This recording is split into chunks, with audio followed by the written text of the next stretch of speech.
On a storm that's been brewing for several years following the deaths of 100 children in Uganda.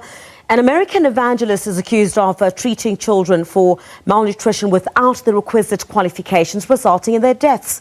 For more on this, we're joined by the anchor of African Perspective, Tsepiso Makwetla. Tsepiso, that's part of the focus that you'll be looking at tonight in African Perspective. Okay. So we'll be talking about that, and the interesting thing, what has come up within the conversation is the narrative of the white savior complex.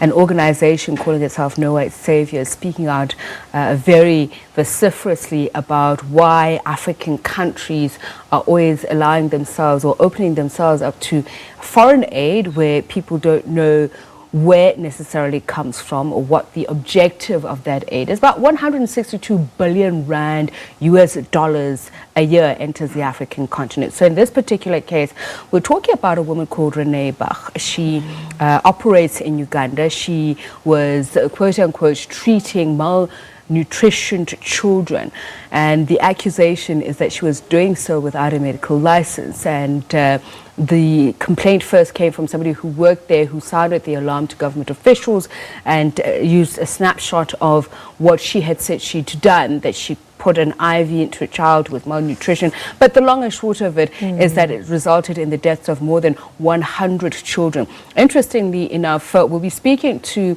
a journalist who broke the story in Uganda, and he's saying it's only catching international attention now in 2018, 2019, whereas this goes as far back as 2016. So we'll be looking at that, whether or not there ought to be tighter regulation or just better and greater screening for who are individuals who come into Africa offering aid, and ultimately what is their objective.